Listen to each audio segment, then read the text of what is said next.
Orang yang mati, apalagi orang fasik, orang kafir itu didhawuhi pangeran ini. Jong kowe dhisik lali sangka peristiwa akhirat iki. Saiki kabeh tak buka. Fakashafna angka ghitaaka. Saiki tutup-tutup iku wis tak buka. Fabasaruka mongko te peninggal sira al-yauma ing dalem iki dina hadidun dadi cerdas, dadi tajem. Karena setelah kamu di akhirat eling tenan, ternyata ketika kita di dunia itu mengigo ka alam yalbatsu illa sa'atam min nahar. Bukti bahwa kita salah itu gini ya. Misalnya kowe kenal Obama itu bangga, kenal Presiden Amerika bangga, kenal duta besar bangga. Jebule hakikat itu semua gak penting ning akhirat. Yang penting adalah kowe ngusap cah yatim terus mbok sedekoi, kowe sujud mbek pangeran mbok nikmati. Kowe ngaji ngene iki mbok syukuri. Hal-hal sing zaman ning donya mbok anggap ra penting, ternyata penting. Kadang keliru lagi gini, ana kiai ikhlas di musala panjang mbok arani kiai cilik. Sing pejabat struktural ning ormas gede mbok arani kiai top, mergo jabat ning ormas gede. Jebule iku ning akhirat kotokan sing banyak kiai cilik iso nyafaati kowe. Kiai oleh dendam ning akhirat. Pas kon nyafaati kowe ora gelem moh to mbok arani kiai cilik. Lho dendam itu diolehno pangeran. Mulane kowe jogeman ngenyak kiai cilik. Iso wae gedhe indah apa. Engko kathah. Rubba as'asa akhbaro madfu'in bil abwab law aqsama ala Allah la abarrahu. Dari Kanjeng Nabi, akeh zaman ning donya wong sawangane kedual rambute, pakaiane compang-camping tapi umpama sumpah atas nama Allah mesti Allah nyembadani. Si kiai ya, kalau versi medis Anda lebih tahu. Kalau versi kiai itu kematian itu dianggap hal yang sebetulnya ada versi kiai ya, semua orang tahu lah pasti mati itu. Cuma inginnya mati itu kan macam-macam. Inginnya ya setelah kaya, terus setelah mapan, terus menangi anaknya mapan, cucunya mapan itu. Terus itu pun sebetulnya ada siap mati juga, tapi ya tetap mati itu. Jadi saya punya cerita, saya akan cerita yang lucu-lucu ya supaya nggak tegang ya menghadapi kematian. Dulu itu kroni itu ya sudah ada. Jadi Nabi itu ya punya kroni, tidak hanya pejabat. Nabi itu punya kroni. Nabi Sulaiman itu bisa terbang gitu. Ya mulai dulu manfaatkan angin. Jadi angin itu mulai dulu memang luar biasa dimanfaatkan. Orang sekarang mulai tenaga angin, pakai rem angin. Mulai dulu angin itu luar biasa.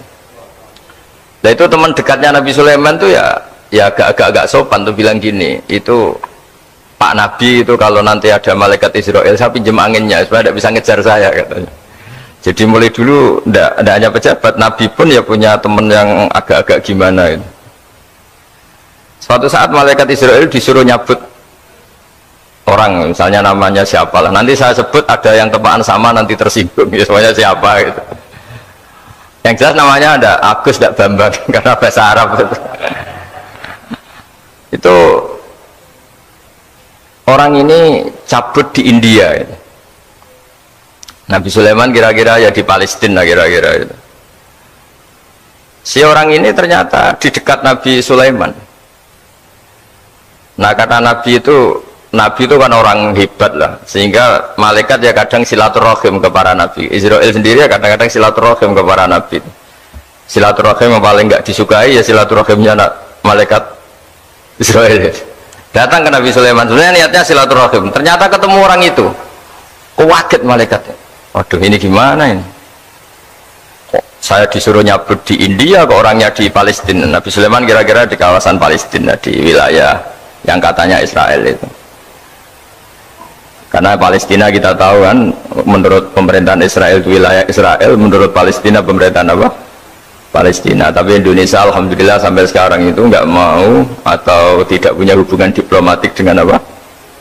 Israel. Sehingga kita harus istilahkan Palestina untuk warga Indonesia. Kaget malaikat ini katanya disuruh nyabut di India kok ada di sini. Nah si kroni ini, si orang yang itu melihat malaikat Israel, entah kenapa kok dia bisa melihat itu, mungkin punya kekuatan tertentu karena dekat Nabi. Kaget dia, malaikat melihat dia karena janggal ya, disuruh nyabut di India kok orangnya di Palestina. Si orang ini melihat malaikat juga takut. Malaikat itu punya hawa yang luar biasa. Akhirnya bilang ke Nabi Sulaiman, ya Nabi Allah, tolong pinjemin saya angin untuk saat ini juga saya bisa terbang ke India. Dipinjemin sama Nabi Sulaiman. Akhirnya orang itu sampai ke India. Dikira angin itu sudah segala-galanya sampai India. Terus malaikat senyum, seneng dia. Wah, ini sesuai protokol. Karena andai kan orang itu tetap di situ, malah malaikat gak berani ngambil karena prosedurnya harus ngambil di India. Jadi andai kan dia tetap diam di situ, sebenarnya malah gak masalah karena gak sesuai apa? Panduannya harus di. Karena dia terbang di India, malaikat itu nyusul ya terus diambil karena sesuai apa? Ya, sesuai perintah harus memang diambil di India. Nah, kemudian saya kan memang dipesenin untuk memperkuat apa ya, nakes, teman-teman semuanya lah pasien. Tapi saya cerita dimulai dari yang seperti ini saya sengaja karena memang ya hidup itu seperti inilah. Pasti kita semua akan mengalami kematian. Cuma inginnya kita ya hidup itu ya sehat ya, terus kalau mati ya tidak punya utang karena berat nanti utang. Saya tidak tahu fikihnya itu. Kalau utang pribadi itu hisabnya berat, kalau utangnya lembaga itu gimana ya? Dihitung salahnya direkturnya, dihitung salah karyawan yang minta naik apa? Gaji. Saya tidak tahu kayak utangnya Indonesia itu yang disalahkan itu menterinya apa presidennya, apa yang selalu mengajukan gaji 13. Tidak tahu itu, karena di kitab tidak dibicarakan. Yang dibicarakan utang-utang apa? Pribadi ya. Kalau yang utang-utang lembaga negara itu nanti tak tanyakan malaikat auditornya ini gimana cara apa? Itu yang disalahkan menterinya, apa presidennya, apa direkturnya, apa pengajuan proposal itu. Nah, singkat cerita itu kalau ngadepin kematian atau sebenarnya yang ngadepi kehidupan juga kita ini, inna sholati wa nusuki wa mahyaya wa mamati lillahi rabbil alamin. Saya bicara ilmunya kiai. Misalnya si A itu sebenarnya sudah ditulis dia mati karena kecelakaan. Yang satu ditulis mati karena sepuh, karena tua itu. Yang satu mati karena tersedak, yang satu mati karena ngelindur, mungkin yang satu mati karena tenggelam. Sehingga sebetulnya andaikan kita melihat Lauh Mahfud, kita ini ya naif. Saya berkali-kali ngaji bilang, kadang kita ini takutnya sampai tanggung takutnya dari motor ngelamun, gara-gara ngelamun gitu. Andaikan malaikat tuh suka bully, tawain gitu. Kamu catatannya kecelakaan kok yang kamu takuti apa? Covid. Tentang sejarah misalnya kita pernah hidup tanamkan kebencian sesat itu terus ke bawah. Anak cucu kita dikandani jogeman cocok wong iku musuh bapakmu mbahmu itu. Sehingga anak cucu itu dendamnya diwariskan. Wong dendam kok dia apa? Wariskan. Termasuk utang itu. Ketika kita jabat ingin rumah sakit ini mewah, pikirannya kok isdadi, aku selera semikir direktur berikutnya. Tidak tahu itu nanti hisapnya ke siapa. Saya ulang lagi ya. Maka dalam satu ayat dikatakan laqad kunta fi ghaflatin min hadza fakashafna ankal ghita'aka fabasarukal yauma hadid. Manusia ketika di dunia itu dianggap tidur. Tidur itu dengan tanda kutip itu bodoh. Bodoh itu tidak tahu. Fakashafna ankal ghita'aka, nanti setelah kamu mati itu pinter. Tapi ketika Anda pinter sudah meninggal, sudah tidak bisa memperbaiki kesalahan-kesalahan kita. Nah, kenapa kita dikatakan sekarang ini tidur? Karena kita ini sering menyaksikan sesuatu yang sebetulnya tidak ada hubungannya dengan kita. Tidak ada hubungannya dengan kebutuhan kita. Misalnya kita ngelamun, berkhayal, ingin hidup kaya raya, sejahtera, jabat, orang lain anak buah semua. Ternyata itu nggak penting ketika kita di akhirat. Yang penting adalah Anda meninggal dalam keadaan menghamba kepada Allah Subhanahu wa Ta'ala. Saya berkali-kali ngaji, kalau saya berkali-kali bilang, andaikan hati kita nanti direkam Allah, nanti di akhirat sudah direkam, orientasi kita direkam nanti. Pak Agus misalnya ingin punya mobil, punya rumah mewah, punya apa, terus orientasinya gitu. Di depan Tuhan yang menyuruh kita, mensyariatkan kita, inginnya itu ya jadi hamba Allah terbaik, jadi kekasihnya Allah, jadi hamba yang bersujud, dari hamba yang bersedekah. Jadi ini kan tidak sambung. Ada cita-cita versi Allah yang dianjurkan Allah, yaitu bercita-cita jadi hamba yang soleh, yang bermanfaat, yang memanfaati orang banyak. Kemudian ini ada cita-cita yang hadun nafsi, ingin mapan semua orang anak buah. Hal-hal seperti ini itu harus kita jaga, jangan sampai terjadi. Makanya di semua kitab pertama mendahulukan bab niat. Niat itu ya faman kana hijratu ila Allah wa rasulih fa hijratuhu ila Allah wa rasulih. Orang baik itu orang yang orientasinya itu menuju Allah Subhanahu wa taala. Lalu yang kurang baik adalah orang yang orientasinya itu ya harta, perempuan, pokoknya inginnya itu hal-hal yang kepentingan dirinya sendiri. Nah, lalu kenapa kita kadang tidak tahu? Ya tidak tahu itu karena tadi kita kalau tidak wiridan itu tidak punya efek samping kan. Tapi kalau kamu nggak punya uang kan terus lemes. Karena ngerti itu terus uang itu penting, wiridan tidak penting.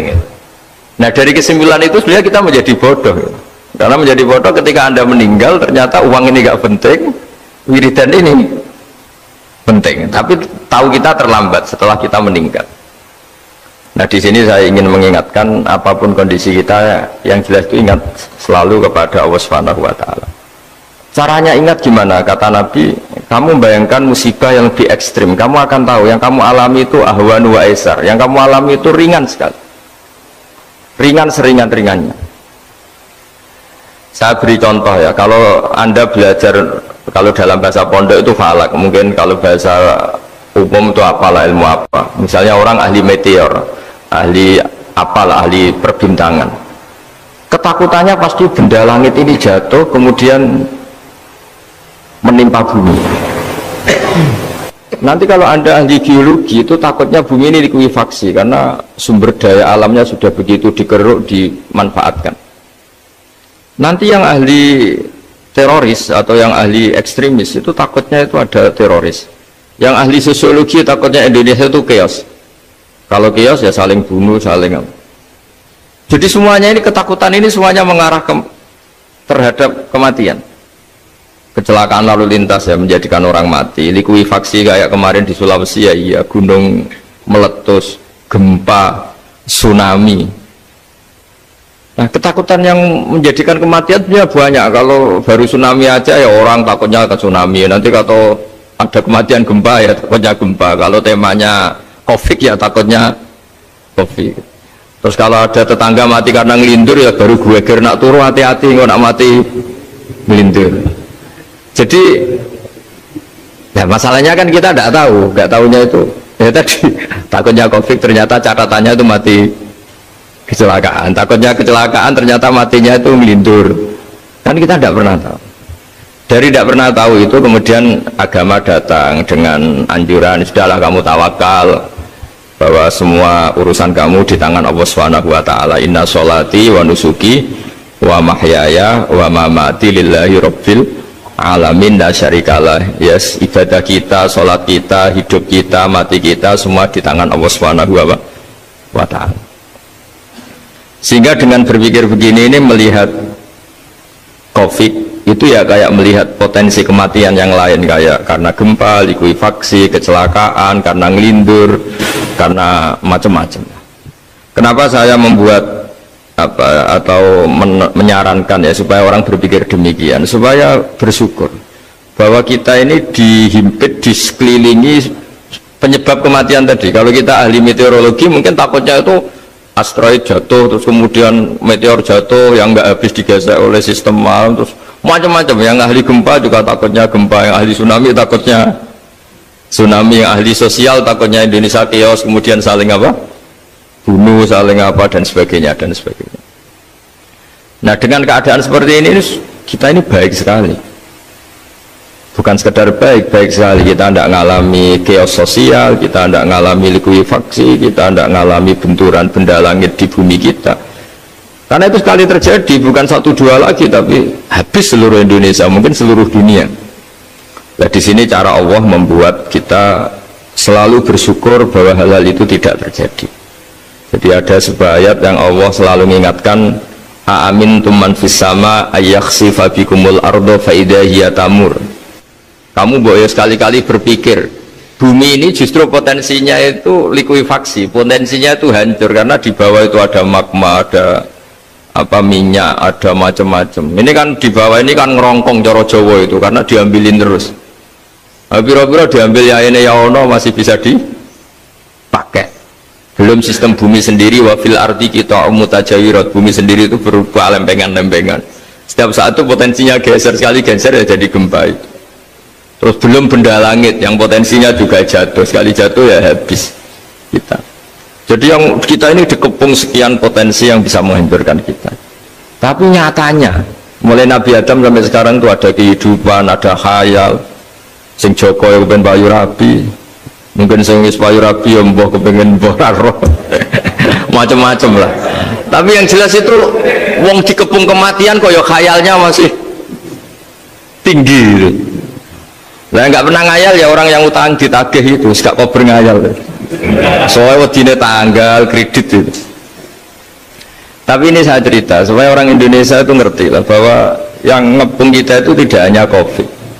Banyak, makanya orang Arab itu kalau ngendikan itu wa malam yamut bisayfi mata bi khairihi ta'addadatil asbab wal maut wahidu. Karena orang Arab itu kan dulu Arab sebelum Islam itu kan satu kabilah nyerang kabilah yang lain. Wah itu kan harus butuh orang-orang tangguh karena dulu sistem rizkinya kayak sistem Indonesia dulu lah. Kerajaan ini nyerang ini supaya satu kerajaan punya eksistensi harus mengalahkan kerajaan yang lain. Bahkan cerita-cerita itu sama lah di Indonesia di mana-mana. Nah itu pemuda-pemuda yang gagah berani itu karena punya pegangan tadi.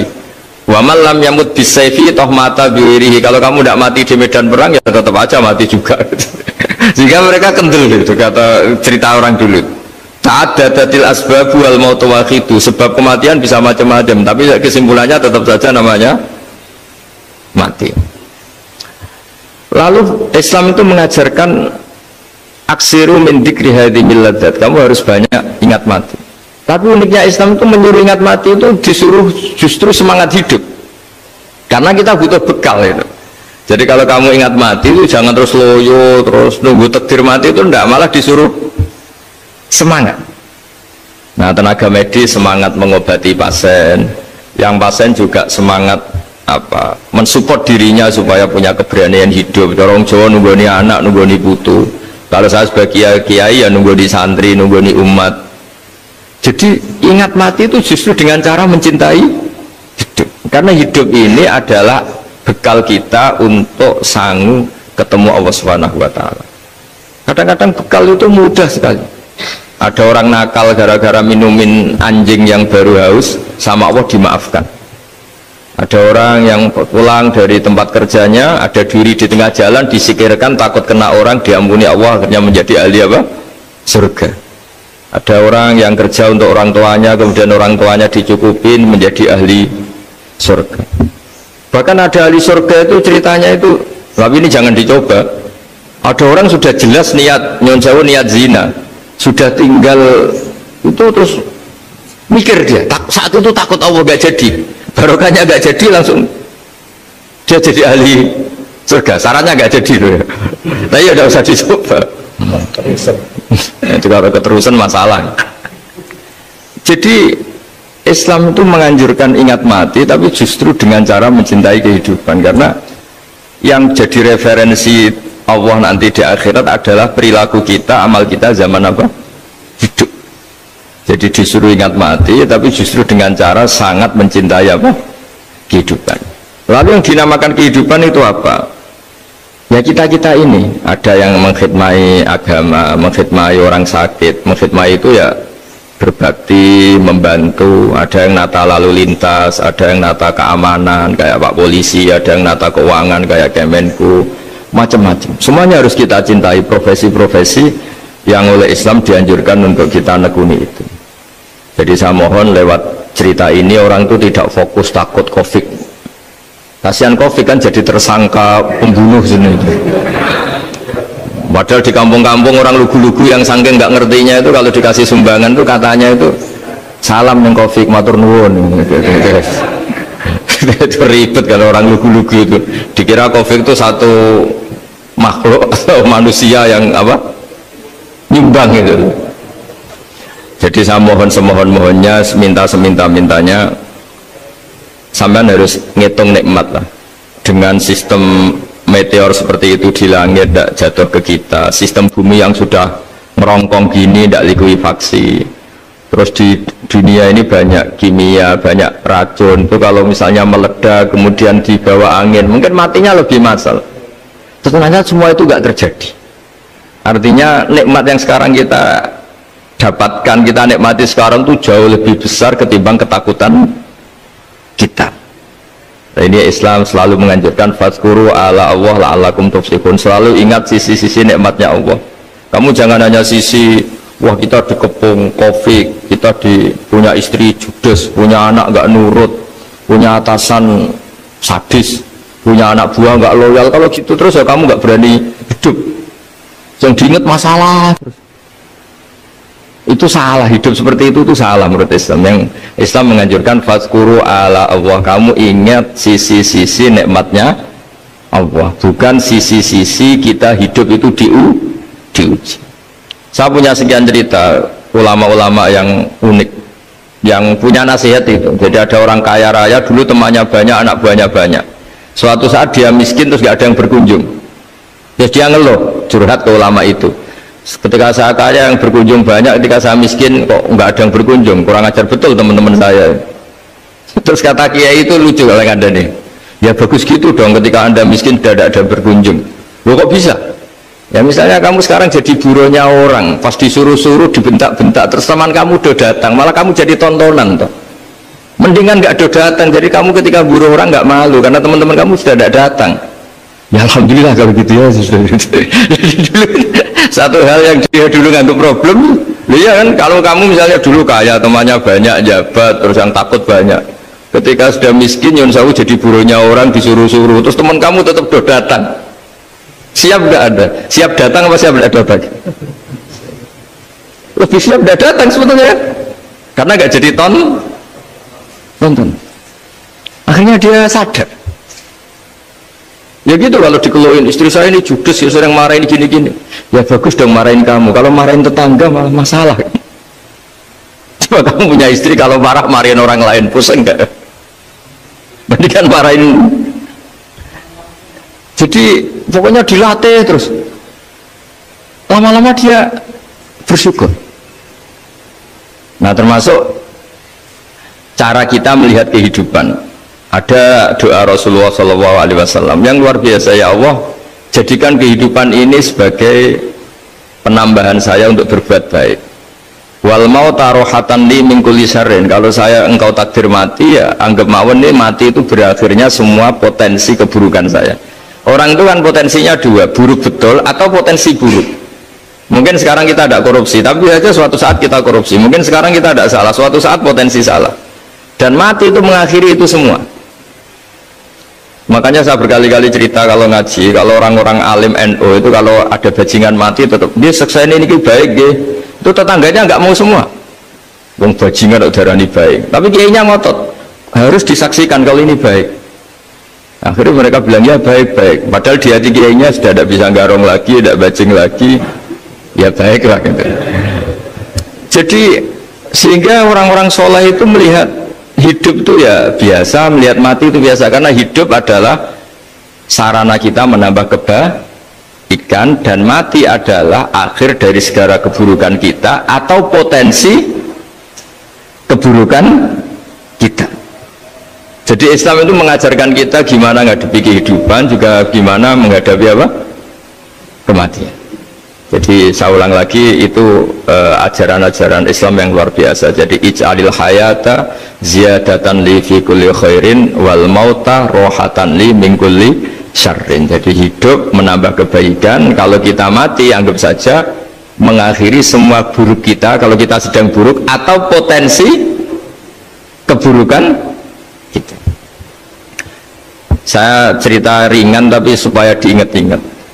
Jadi kalau kita yang nekuni, saya tadi kan sudah bilang, kita kiai yang nekuni ilmu itu, ya tadi kita agak fokus bicara Covid. Inna Allaha yumsikus samawati wal ardo an tazula wala in zalata in amsakahuma min ahadim min ba'dih. Kalau kamu ahli meteorologi kan melihat ini jatuh jumlahnya besarnya sekian, ini kalau digeser oleh atmosfer paling masih sekian. Kayak kemarin Januari kan hujan meteor yang sering kena Lampung kemarin. Terus di mana-mana mesti takut kamu itu. Kalau kamu ahli gempa takutnya itu ya pergeseran lempengan bumi. Kalau kamu ahli tsunami ya takutnya tsunami. Kalau ahli sosiologi ya takutnya chaos sosial ya, sama kamu medis ya takutnya penyakit yang menular, penyakit seperti ini. Oke, kita sekarang fokus menghadapi COVID dan kita selalu berharap supaya Indonesia terbebas dari apa? COVID dan musibah-musibah yang lain. Ya tadi apa gunanya terbebas dari COVID tapi chaos sosial kayak apa terus kita. Sehingga Islam selalu mengajarkan harus disyukuri lah bahwa kita sekarang alhamdulillah kita hidup harmonis. Kita kata Mbah Mun Bhinneka Tunggal Ika itu dimentikakno terus yang terakhir masalah air. Air itu sumber kehidupan. Di antara Allah mengingatkan kita adalah qul ara'aitum in asbaha ma'ukum ghoron famay ya'tikum bima'in ma'in. Bumi ini kan bawahnya ada magma, terus ada air. Normalnya air itu nggak ada. Secara teori itu normalnya air itu nggak ada karena bumi itu kan kalau ada air kan meresap. Sudah meresap bawahnya itu ada minyak, ada magma, harusnya air itu tersedot habis. Tapi orang saking angkuhnya, saking cueknya ngira air itu malah potensinya itu abadi. Sebetulnya kalau menurut teori alam air itu gampang hilang kan, diletakkan di bumi ya bumi itu meresap. Nanti bawahnya itu ada minyak, ada sebagian ada magma, ada macam-macam lah. Jadi potensi air itu harusnya nggak ada malah kalau melihat sistem itu. Tapi karena Allah saking rahmannya air ini dijaga sedemikian rupa tetap ada. Kalau melihat sistemnya kan normalnya malah nggak ada. Makanya Allah selalu mengingatkan in asbaha ma'ukum ghoron.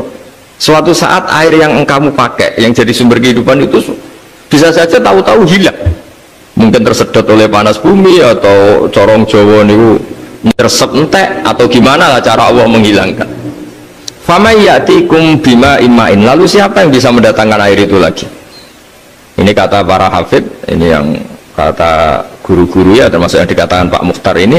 Nanti orang harus menghentikan menjawab Allahu Rabbul Alamin, hanya Allah sendiri yang bisa mengatur air ini selalu ada.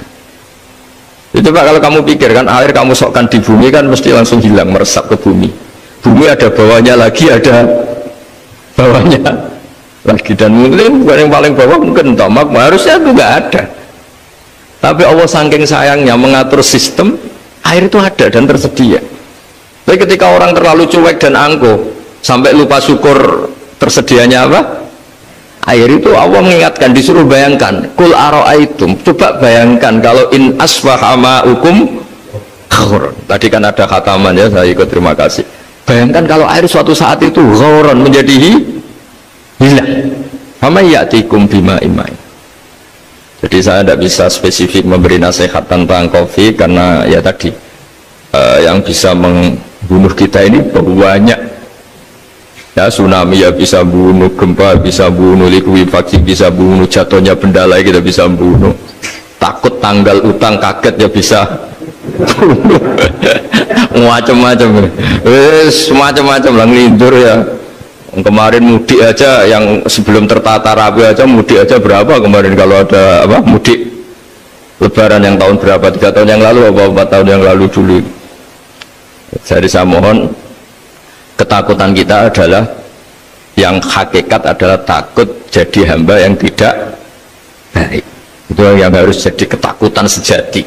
Takut kita di mata Allah tidak jadi hamba yang baik sehingga kita jauh dari Allah Subhanahu wa ta'ala. Karena cita-cita terbesar kita dan cita-cita terbaik kita adalah jadi hamba yang diridhoi Allah Subhanahu wa ta'ala. Sebaliknya ketakutan kita sejati adalah takut su'ul khotimah, takut jadi hamba yang tidak baik. Kita inginnya adalah assalamu alaina wa ala ibadillahis sholihin. Yang berhak mendapat keselamatan dunia akhirat adalah orang-orang atau hamba-hamba yang soleh.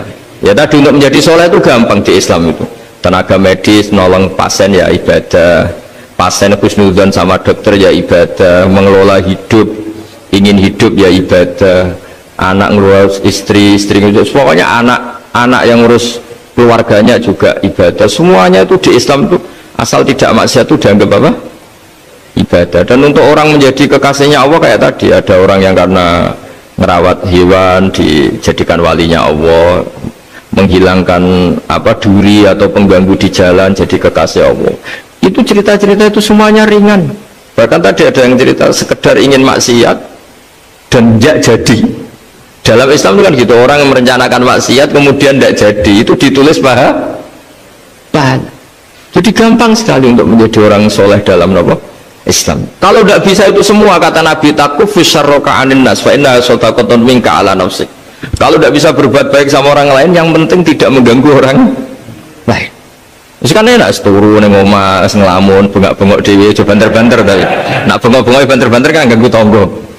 Itu asal tidak ganggu orang lain. Takufus syarroka anin nas. Kamu jangan sampai efek buruk kamu berakibat pada orang lain. Itu juga fa inna sadaqatun minka ala nafsik, itu ya bagian dari sedekah kamu. Kalau saja misalnya kalau secara ilmu medis, misalnya kita ini kok dinyatakan positif COVID, secara ilmu medis nggak boleh ketemu orang lain, terus kamu diisolasi. Kamu niatin ketika diisolasi itu tidak menularkan bahaya kepada orang lain, itu juga ibadah. Jadi ibadah itu gampang sekali, mudah sekali. Karena agama ini yuridu wa bikumul yusra wala yuridu bikumul usra. Agama ini mudah, bukan sulit. Ya, mohon maaf tadi saya nggak bisa datang yang jam 11 karena saya tadi malam hormat di Jogja, acara 7 harinya Kiai Tabik, tadi pagi baru datang. Tapi saya mohon isponya yang seneng, ya hidup itu yang seneng, diberi kesempatan hidup sampai sekarang itu yang seneng. Jangan karena teman kamu meninggal terus akan-akan ini teman saya meninggal, paling saya besok. Kok kamu tahu? Nyatanya besok hidup lagi, besoknya ya hidup lagi, sampai sekarang ya masih hidup. Karena roh ini tidak pernah mati. Roh ini ada masalah besar, dia ngadepi mungkar nangkir, ngadepi macam-macam karena dia hidup.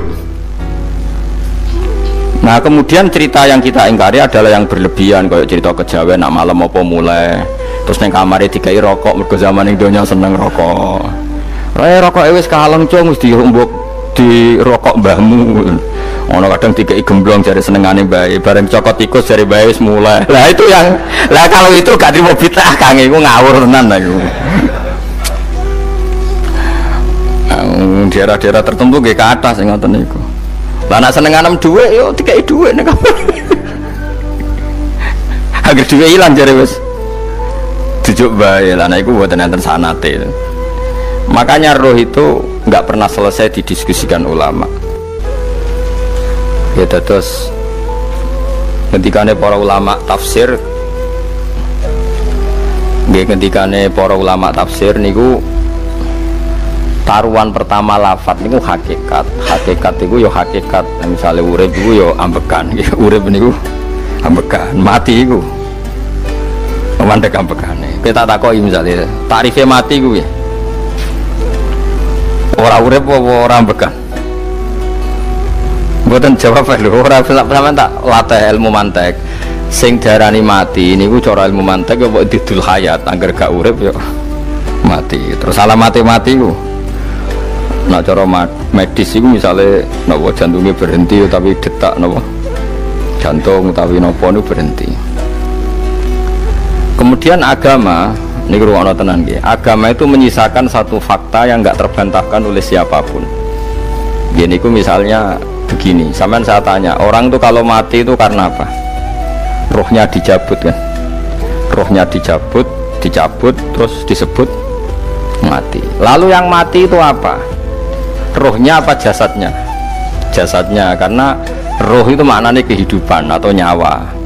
Berarti nyawa itu udah bisa mati karena nyawa itu ada di tubuh kita, ketika diambil kita mati. Berarti roh kita sendiri udah ikut mati.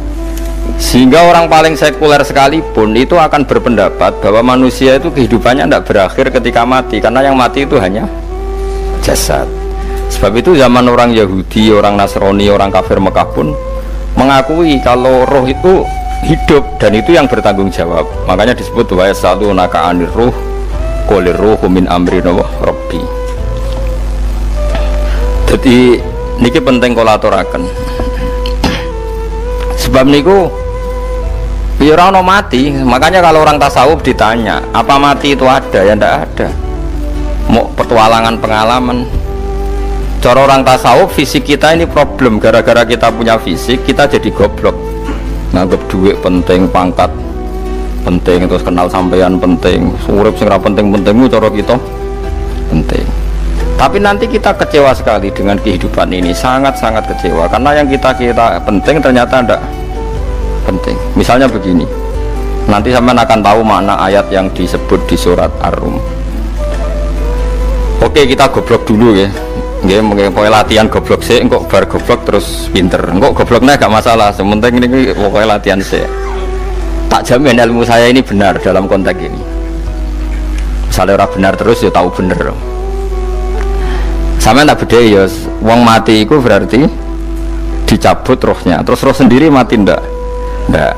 Berarti dalam konteks ini orang yang mati syahid, apalagi para nabi itu mati enggak? Ndak.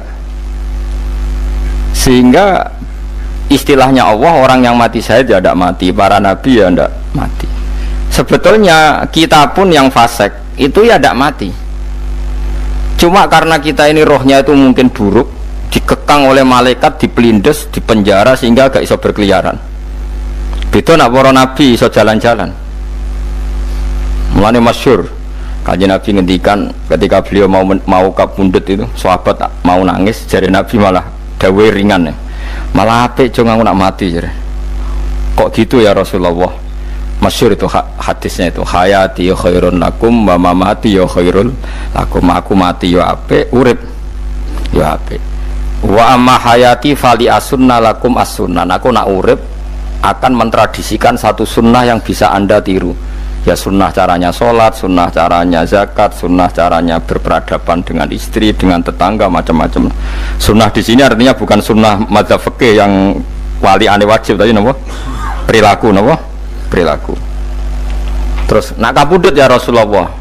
Ya malah penak aku nak kabudut itu jejer pangeran. Terus delok kowe jare Nabi.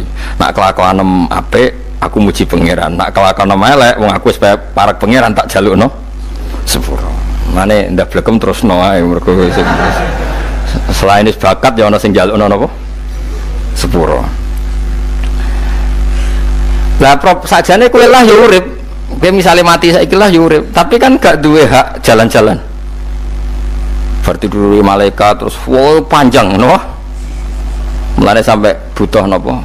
Atakoh kubro apa nak cara mriki sing diwacana kulo ping akeh apa. Napa cara mriki? Boleh. Enggak cara mriki lho. Fida, nah cara bahasa kitab iku atakoh. Cara mriki fida. Beneran mlebu neraka apa beneran mlebu swarga? Maksudnya beneran mlebu neraka atau ben gak mlebu swarga? Lah wong jelas mlebu neraka kok wis divida. Berarti SPD banget nak mlebu neraka. Saking yakine nganti apa? Divida. Vida itu nak teng kitab-kitab niku madzhab Malik ya. Jadi sampean aja darani bid'ah sih. Memang dalam madzhab Imam Malik itu ada atakoh kubro. Atakoh itu merdekano mayit utawi tiang saking neraka. Itu dulu awal ijazahnya itu kalau nggak salah itu 12.000 kulhu. Terus di Indonesia malah meningkat jadi 100.000 ya. Wah itu bagus itu peningkatan itu. Saya mau coba nanti blengoran gegem itu. Nah sing anake jagungnya dihitung sitok-sitok, nah sing lihat kerawu is. Mula balik diundang ratau teko, perkara niku wis ketok ora meyakinkan kerawuk di. Nah, itu mungkin benar ya. Artinya mungkin benar itu kalau roh itu tidak meninggal, berarti ya masih menerima doa kita, masih ada muasalah sambung dengan kita. Sehingga itu yang diceritakan Rasulullah SAW ketika Mi'raj. Rasulullah ketika Mi'raj itu di semua hadis sahih, seolah lagi di semua hadis sahih Nabi itu ketemu para nabi ndak? Ketemu. Karena bagi apa nggak masalah. Ya masih punya sentimen. Ya layaknya orang hidup. Ya ono sentimen berhubung Nabi saudarane hasud. Ya duwe sentimen. Nabi Muhammad itu ketemu Nabi Idris, ketemu Nabi Adam, terus ketemu Nabi Musa, Nabi Isa, terus macam-macam. Nah, saya ketemu Nabi Nuh dalam semua sejarah. Mergo jare beda madhab jare tadi. Jare ulama ya lucu ngomong Nabi Muhammad kenapa ora ketemu Nabi Nuh jare beda madhab jare tadi. Enggak perlu. Karena Nabi Nuh itu madhabnya nek ana wong fasik didongakno mati celaka mencit. Nah Nabi Muhammad ana fasik didongakno di sepuro. Berhubung beda madzhab maslahate ora ketemu jare ulama tapi. Maksudnya nebak-nebak ora kok iku dawuhe Kanjeng Nabi napa? Yang karuan dawuhe Nabi itu begini, sampean tak ceritani. Ketika Nabi Muhammad ketemu Nabi Musa, Nabi Ibrahim, terus yang mujma'alah ya Musa, Ibrahim, Idris, Isa, Adam. Niku nggak ada sentimen, masyhur itu. Nabi Musa ketika Nabi Muhammad diwajibkan sholat 50 rakaat, Nabi Ibrahim diam, padahal melewati Ibrahim paling tinggi di langit 6, Musa 5. Harusnya kan Ibrahim komen, tapi Ibrahim bukan komen. Ya wae bar munggah ke langit ya tenangnya Nabi Ibrahim. Kandani sonopo wajibno salat 50 ya Nabi Ibrahim ya mantuk-mantuk. Ya cara Nabi Ibrahim pangeran ngutus wis dipikir dadi ora perlu dikomen. Nabi Musa komen. Dan itu melecehkan kita. Apa salat 50? Umatku sing bener wae ora kuat kok umat.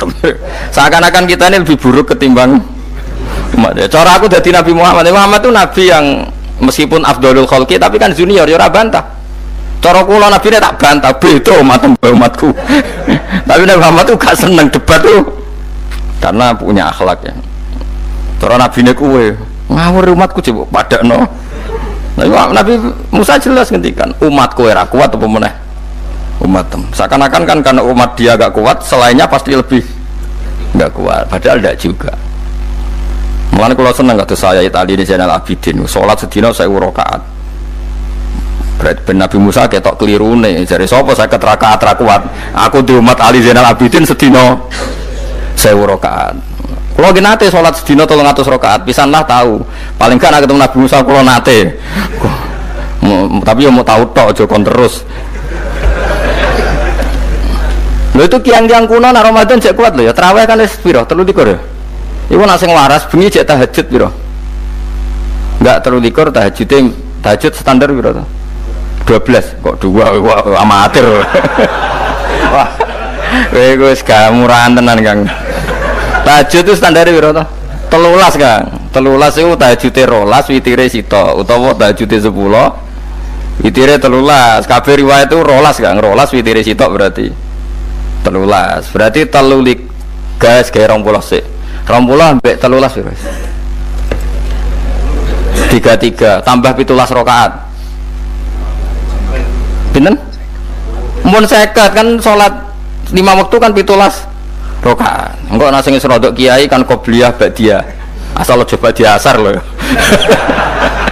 Wis nglangkai 50 sembrono ya Nabi Musa ngeklaim enak wae makanya. Tapi Nabi Muhammad nabi yang baik, dene ora mboten kok terus gak terima nggih semeneng ae napa. Itu namanya sentimen. Ya boleh Nabi sentimen, boleh Nabi juga manusia, boleh punya sentimen. Akhirnya dituruti nganti 5 waktu ya, berarti kantun pinten 17 rakaat. Nah yang ada sentimen tuh begini, lalu Nabi Musa ku nangis. Nabi Muhammad semedon bisa nangis. Aku ya pangeran mayubki gaya Musa sing nangis. Kowe nangis nok kowe apa? Ya Allah, saya itu tidak mengira ada ada hambamu yang setelah saya yang bisa naik kelas di atas saya. Dia tidak terima kelasnya dilewati. Makanya Nabi ya karena punya roh itu ada sentimen. Orang kaya kowe ana wali kutub ya ben kono wali-wali dhewe penting aku oleh ngerokok oleh. Kita kan tidak punya sentimen. Itu udah baik dalam kehidupan orang kok tidak punya sentimen. Makanya Nabi Musa itu terkenal, Nabi paling sering mensomasi Nabi Muhammad. Makanya dia ceritanya diulang-ulang di Quran karena dia paling banyak sentimennya. Oh sering gerutu deh. Tapi lucunya pangeran itu seneng mbek gerutunya Nabi Musa dan itu nggak bisa ditiru, masyhur itu. Karena ketika dia gerutu terus gitu, mau ngomong sendiri gerutu, khiddah itu gerutu. Bahasa Arabnya khiddah omongan sing tajem sing gerutu. Nabi Muhammad tanya sama Jibril. Ya Jibril, kenapa Allah nggak tersinggung ketika Musa menggerutu terus? Jawab Jibril, huwa ya alamu khiddata. Pangeran gue sapal mbek gayane dekne. Dadi yo dibarno. Dan itu tidak cerita Israiliyat, itu cerita-cerita yang masih di hadis sahih. Ini tidak cerita Israiliyat, cerita-cerita masih di hadis sahih. Makanya gerutu itu ya oleh. Brengkel ya oleh asal proporsional, brengkel ya oleh asal nopo proporsional. Yaiku siji syaratnya keyakin aku kekasih pangeran. Problemnya kan ora kekasih pangeran. Musa gak terimanan. Contoh paling masyhur itu tadi. Musa, kalau kamu sudah membebaskan Bani Israel dari kaum Jabbarin, kaum Kan'aniyin, ngene iku tiang-tiang putih.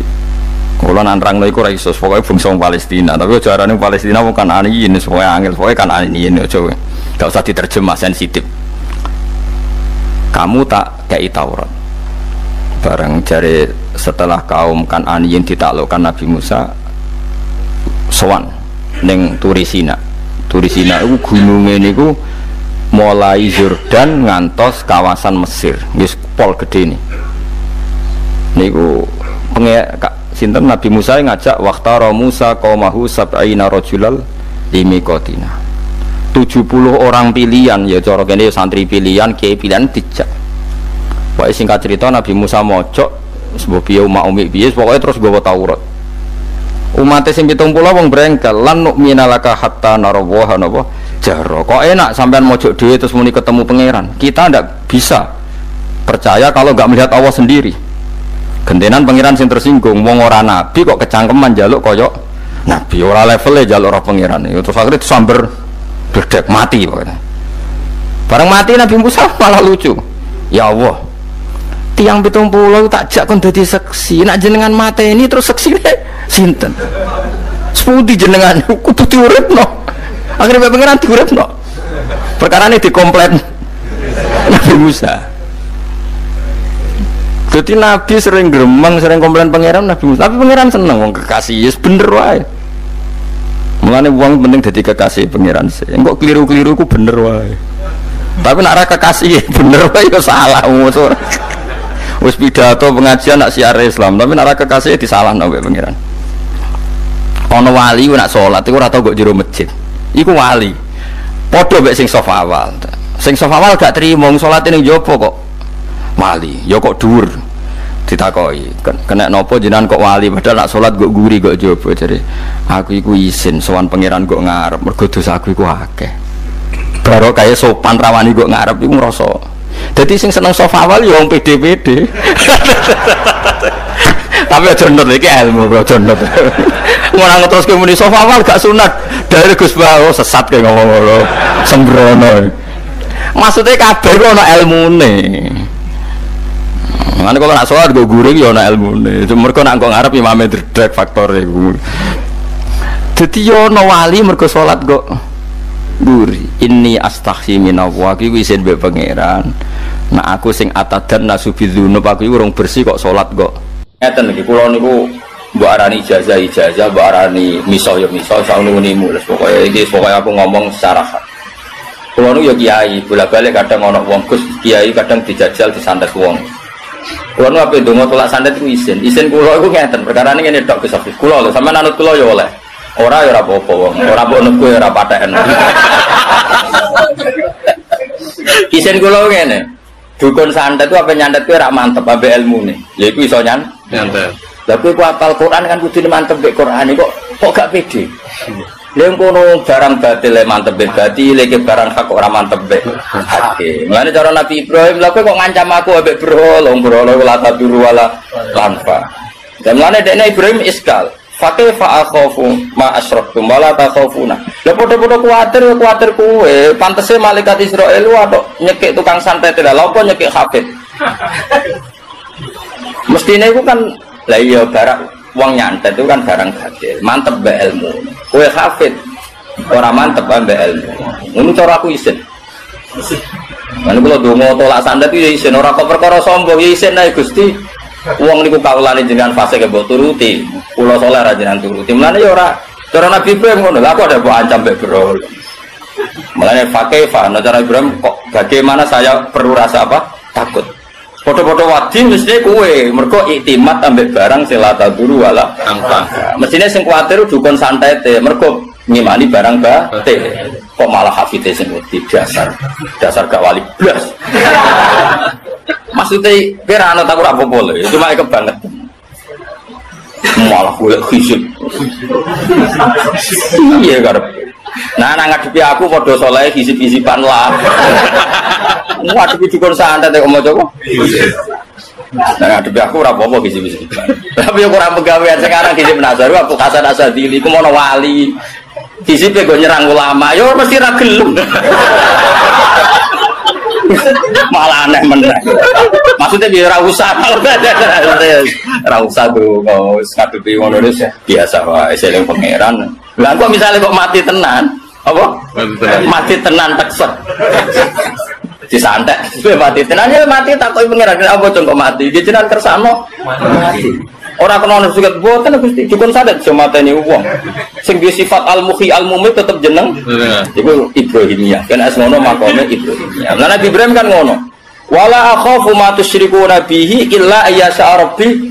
Saya aku ora diblas sampai pangeran sampai berhala. Umpama aku untuk musibah ya mergo pangeran sing kersakno. Dan misale munib sadet wong kok tekset. Nek kok pangeran ya akeh iya gitu. Kata koi pangeran dia jogeman muni. Kenapa nikmati? Kalau disantet tiang, loh. Berarti musyrik. Berarti kayak nganggep santet itu atir, ngabet. Wes mate disalahno pangeran.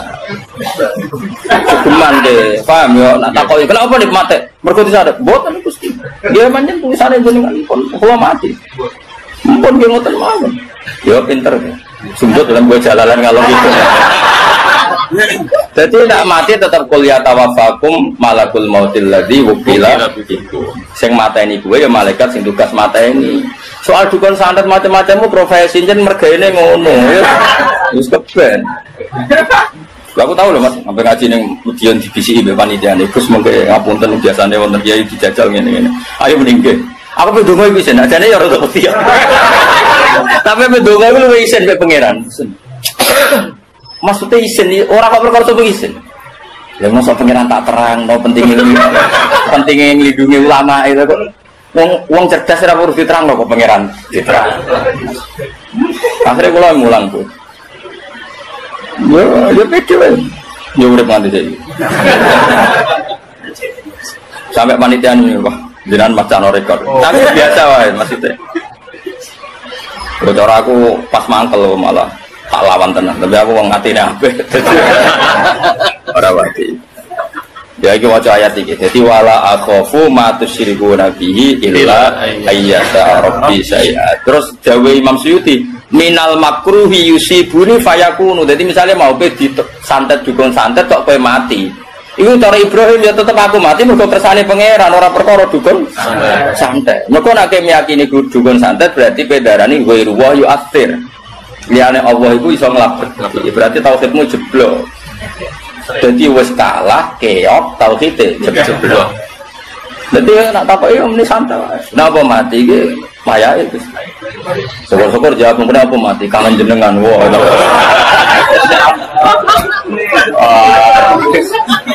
Bapak malaikat berdiri paling tenane.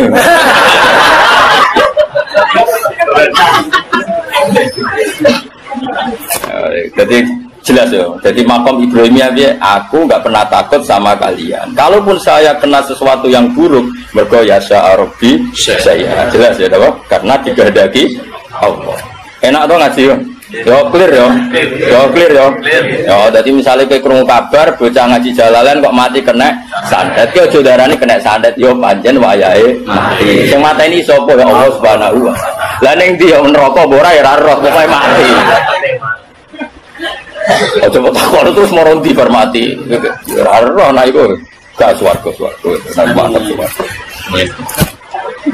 Ya jelas Nabi kenapa wala akhafu ma tusyriku nabihi illa ayyasha. Kalau waca tafsir ya, karena ini penting sekali. Masalah tenan pancen. Jadi ayat iki kula niku paham mulai guys, pokoknya mulai latihan ngalim paham. Semenjak itu aku iso nglakoni tenan. Maksudnya iso nglakoni iku nek ape donga tolak sandet iku isin tenan. Kuwi duwe donga wadah itu, bisa menasor duwe ya. Macam-macam mbek aku. Aku waca brewamu ilang.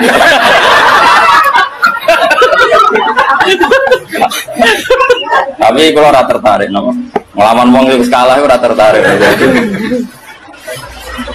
Ya jadi jelas filosofi Nabi Ibrahim, saya tidak pernah takut apa yang kamu agul-agulkan, yaitu matu siriku Nabi. Kalaupun nyatanya saya nanti kena makruh sesuatu yang tidak saya senangi, itu karena yasa'u rabbi saya. Kalau di sini kasihan ya illa yasa'u rabbi saya. Minal makruhi yusibuni fayakunu. Jadi kalau saya nanti kena sesuatu yang al makruh yang tidak saya suka, ya karena masyiatullah, bukan karena aktivitas dukun santet. Jelas ya? Enak toh? Ya, dan mana orang kiai mati sing jare disantet wong, kowe nak aja geman di keyakinan ngono. Iku tau hitam jeblok. Kenapa kiaimu mati? Dia mati mawon. Napa? Kenapa ya jenazahnya telas? Mumpun kan selesai kan? Enak toh? Jadi Nabi Ibrahim warning, aku ora ngarah kena musibah sebab aku ngelecehno Tuhan-Tuhan kamu yaitu berhala. Kalaupun musibah itu terjadi ya karena kehendak Allah. Kenapa Ibrahim perlu memaklumatkan itu? Kalau beliau tidak memaklumatkan ketika kena musibah, tetap ditafsirkan karena kualat ngritik berhala. Makanya seorang ulama harus memaklumatkan diri. Mulane tak umumno saiki.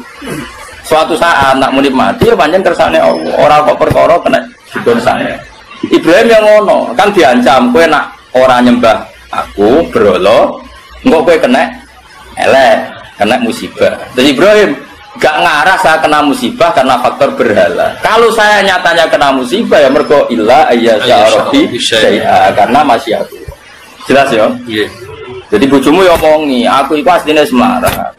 Jok rabi kuwe tambah. Tapi asline melarat kuwi ku asli. Ya ora kok jok kentuk kowe kudu kok terangno. Ben suatu saat melarat iku ora ono sing disalahno. Jelas ya?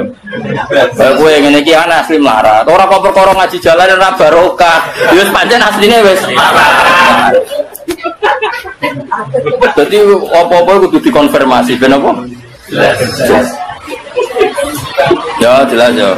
Bapak bodoh itu ora salah gurune. Ngono, aku jute ngaji juga tetep bodoh. Bodoh itu wis asli. Langi-langi barang asli ku angel.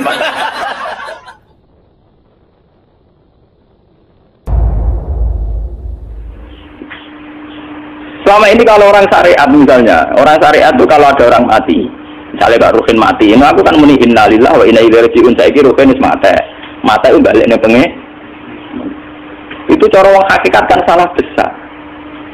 Orang mati itu tidak ada. Cara ilmu hakikat kan orang mati itu tidak ada. Roh ini tersiksa di alam fisik. Jadi ruh ini tersiksa di alam fisik. Karena ketemu ning jasade ruh. Tersiksa itu. Akhirnya apa mangane kudu kerja piring Jepang tersiksa roh. Asal roti mau tersiksa. Misalnya kiai pemangan adalah kudu pidato 2 jam bareng tersiksa. Roh kenapa? Tersiksa. Mergo ora butuh mangan, ora butuh ngombe, gara-gara melok fisik. Paham ya?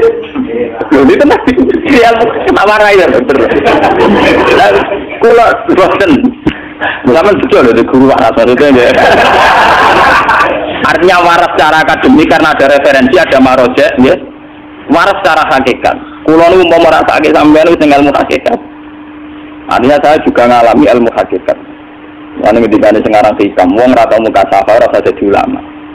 Entah sekian detik ulama itu harus pernah muka safa, biar merasakan ilmu apa ada. Tapi ilmu hakikat itu bisa dilogikakan sebelum sampai secara musyahadah. Paling enggak bisa sampai secara logika. Manusia itu mulai Nabi Adam sampai sekarang itu kan punya roh, dan roh itu tidak makhluk. Dia roh itu tidak makhluk. Ketika roh itu diletakkan di jasad, dia itu tersiksa. Karena ketika dia ke jasad fisik, namanya mengalami keterpisahan dengan yang abadi. Dia ini jasad fisik tersiksa. Karena dia harus di alam yang kasat mata, alam multi. Tersiksa.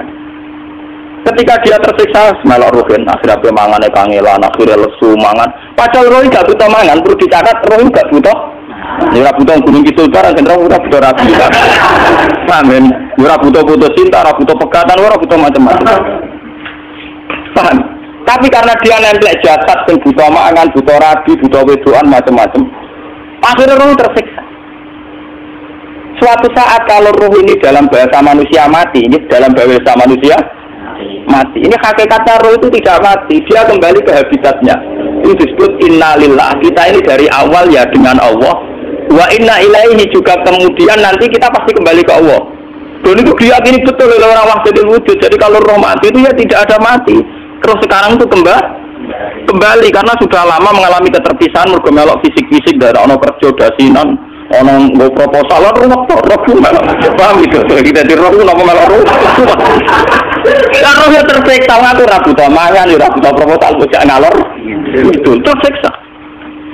Makanya dalam cerita-cerita Jalaluddin Rumi yang otentik di kitab-kitab begitu, ketika beliau mau meninggal muridnya itu nangis dari Jalaluddin Rumi, kamu jangan nangisi saya ini mau pesta perkawinan.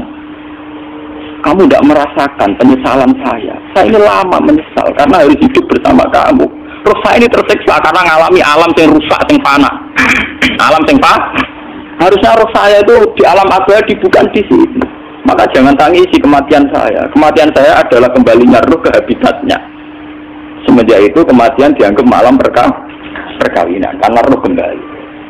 Walhasil menurut seorang ilmu tasawuf bahasa Arab jenenge wahdatul wujud, kena Jawa Yogya Solo keadaan itu jenenge manunggaling kawula. Mergo sing rawan ngono rugen, Pak. Iki tak terangno detail. Dadi bathuk mesti iki buku sujud kan. Niku sampeyan ilang. Dadi seksine terawat cara teorine sinten Siti? Rugi kowe. Tadi ya kentur. Kali coba mantan preman gak cepat terus ora ngono mbok terus tak pateni kowe. Lah cepat iki biar itu. Premane kumat. Ya preman gak cepat ilmi. Ngono ku model. Kali Joko ora salah bisa di Umar nggih ngoten. Umar sahabat top. Lah gak cepat atau milih patenane ya Rasulullah. Gak iso dene ilmiah. Mantar preman pasar ukat terus jadi sahabat tok debat yang milih mate. Ini wonten cerita wong Yahudi jaluk keputusan Nabi bareng wis diputuskan Nabi cek mamang ndak tenang keputusane ngono dalam sengketa duniawi. Bariku takok ya Ali aku mau sowan ning Nabi Muhammad dikai keputusan tapi mamang cara kowe pilih ambek Ali dikai keputusan persis kanjeng Nabi cek mamang meneh takok Umar. Kok malah mau senggone Muhammad, senggone Ali, kayak keputusan kok mamang, Mar. Cara kowe piye? Urusan kuwi. Ndani wis. Mbak dia mlebu buat apa? Uang diputus Nabi ora mar. Ada mati. Awe. Mereka mantan apa? Cara mantan intelektual kan ya wajar nggak uji percaya Nabi. Kan bareng cara Ali juga gak percaya wis kandhani. Ora mesti carane dengan lha ora apa patene. Ya wajar wong Yahudi kok percaya Nabi, nak percaya ora gitu Yahudi Muslim. Ali itu Gusdur. Ada Gusdur lah itu dia tenang. Ali men ngoten wae ngoten. Nasibe padha. Ali itu ilmuwan yang jadi presiden gak sukses. Ini niru Gusdur. Mergo nimbang nek wong pinter mimpin ra sukses. Wong pinter gampang maklum. Nah misalnya kita jadi kiai wong pinter, kayak santri ini pacaran, maksud itu jangan ada cerita besok. Wah rumit, terus malah dalil dinalina subuh syahwat minan. Iya bodoh tanpa pelaturan nanti. Paham ya, rumit dah. Mana jogeman, bagi kiai pinter teman-teman itu jogeman. Jadi biasa, orang syariat tidak.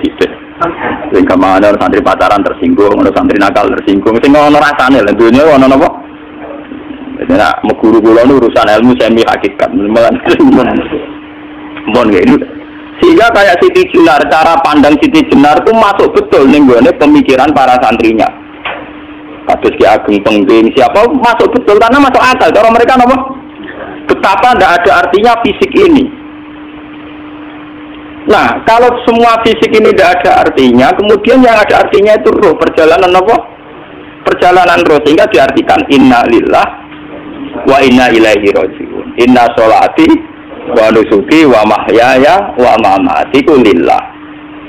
Lah kemudian sekarang sama tak tanya misalnya ini latihan ilmu hakikat. Wa mahyaya lan penguripan ingsun.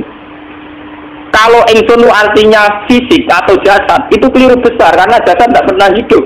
Yang hidup itu roh. Paham ya? Sekarang artinya wama mati itu apa? Kematian ingsun. Kalau roh itu tidak pernah mati, berarti kematian roh adalah keterpisahan dengan yang agung atau yang abadi. Dan semuanya itu lillahi rabbil alamin. Sehingga mereka mengatakan kematian itu satu pesta. Malah kados Bilal ditakoki, ya Bilal, ketika murid-muridnya nangis bergape mati, ya. Bilal dia seneng aja. Badan nalpal akhibah Muhammad dan wakisbah. Ya nak mati malah seneng loh ketemu kekasihku. Sebab itu kematian tidak pernah jadi problem bagi mereka sing soleh, sing menembus ilmu hakikat. Paham? Tapi ilmu hakikat kayak ini itu yang diyakini Siti Jenar, diyakini Jalaluddin Rumi, diyakini para wali-wali wahdatul wujud. Dulu Syekh Husain Sinten al-Hal. Itu kemudian melahirkan prahara syariat. Prahara apa? Syariat. Sebab itu Wali Songo, oke Siti Jenar benar dalam filosofinya, tapi harus dibunuh karena menjadi prahara syariat. Sama dengan yang dikatakan Nabi itu benar, tapi menjadi prahara syariat. Akhirnya disomasi oleh Umar radhiyallahu anhu. Jadi sebetulnya sama, pola-pola ceritanya sama. Intinya sebuah ilmu hakikat harus dikawal nopo syariat. Ya kalau bolak-balik, contoh paling gampang wit pisang. Uang nak mangan gedang kulitnya tetap dibuat. Tapi umpama gedang dari awal rasa kulit ras itu jadi gedang. Paham ya? Meskipun kan apa dipangan ya dibuat. Tapi kita tidak bisa membayangkan pisang dari awal tanpa nopo. Mbok kekeringan, mbok bosok, mbok ras itu jadi nopo pisang. Terus pentingnya syariat lagi begini, malah penting ngaji wali-wali syariat yang pintar kabeh Sunan Kudus, kabeh Sunan Bonang. Andai kan tidak ada syariat itu, dia pun mesti rusak. Contoh paling gampang masalah pornografi, porno aksi. Itu jelas aja omongi ngono ibu ngakak-ngakak deh. Dari pangeran wis pirsa, kowe nek klambi pangeran ora tentora ya rasa klambenan. Ora ana gunane. Kalau yang paling penting ku nazarullah, kenapa kowe klambenan barang, wong kowe klambenan ora pangeran tetep pirsa. Nyatane si jenar nak mulang nggih coba klambenan nang dine napa? Dene ada nambah Sunan Bonang. Nah, aku percaya kabeh nazarullah ora usah napa? Klambenan. Tetapi teori ora usah klambenan iki dinggo tenan, mulane nek pas wiridan aliran sesat ciri utama. Kira klambenan tenan. Lah ruwet kok. Jadi tenan iki cerita, ini pentingnya ngaji ya. Ben sampean ngerti variasi riwayat, kemudian kita orang syariat harus kayak apa, kemudian kenapa menjadi aliran wahdatul wujud. Nah terus kita ini ya, kita ini kan orang syariat. Memang kalau manung syariat itu akeh kok sampean-sampean siji mesti ra kramat. Modele ora diduwe bingung, urip wong syariat lho apa? Dineng bojo wedi, dineng tangga wedi, pengaruhe menurun. Pancen orang syariat itu banyak kriminal tauhidnya itu memang jelas. Mulane kiai-kiai fikih nak ketemu kiai-kiai sing setengah jadah wedi mergo iso nebak atine. Ndekne meriang ngono. Sing kiai ra tau salat keramat padahal ngambungan wong. Sing dino salat pas waktu kok ora tau keramat. Wong ape buah tang tanggane keramat apane? Sing kono ngawur ngawur son-sowan pirang. Meriang oleh syariat ngadep wong hakikat napa? Mulane cukuman dadi wong syariat sing ngene iku bahaya. Aku mboten ngarah. Sampai dadi wong syariat sing ra keramat. Bahaya sekali itu bagi perjalanan agak. Kalau sering ketemu kiai-kiai yang terkenal keramat, terkenal keramat di jual tiang-tiang hakikat. Ditantang kanca-kanca kok wani, nah tantang aku tetep rawani kok. Mikir deh. Karena orang yang sama-sama ke jalur hakikat tetap punya alamat, tetap wonten sima fi uji menasaris sujud. Cara pandangnya mesti sama. Kalau nanti ketemu murid, dia artinya yang ikut aliran Siti Jenar, dia ada sholat, ada apa, hidup di satu tempat gitu. Padahal dia bisa baca dia dulu pernah mondok di Mekah, pernah di Irak. Itu dia meresahkan para kiai. Kemudian sebagian mereka minta saya suruh ketemu. Ya walhasil kalau ketemu pertama ya. Jadi harus tapi zaman roh jenengku itu pernah tak arani muka sapa. Gitu biasa mawon. Kalau lara usah kenal jenengan gitu kenal. Jadi gitu loh biasa mawon. Lalu pernah ngajar ajaran nih. Saya legus ning dunya tak ndani mau turun ndani mati nek legus kok ribet. Ijaban kula terus ya.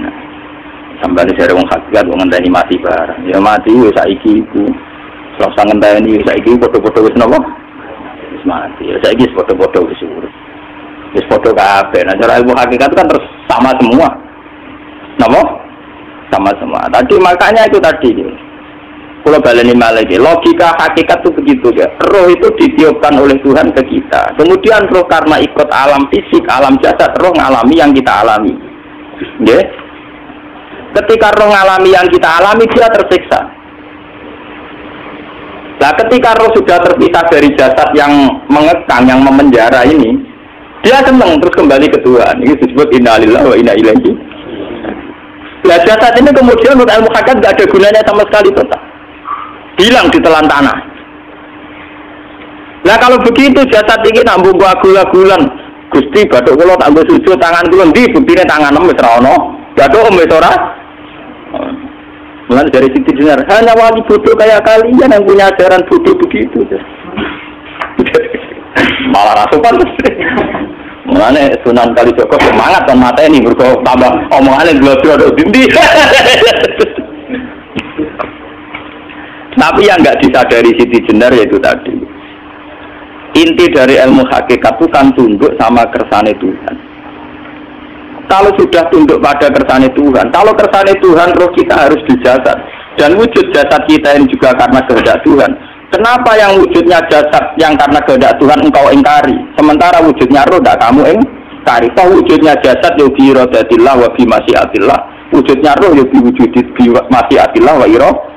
Harusnya fungsi jasad juga harus kamu akui toh Siti Jenar. Wong sekarang kita punya jasad ya bukan karena kita, karena kehendak Allah. Kenapa kamu ingkari? Berarti kamu ingkari kehendak meneng Siti Jenar.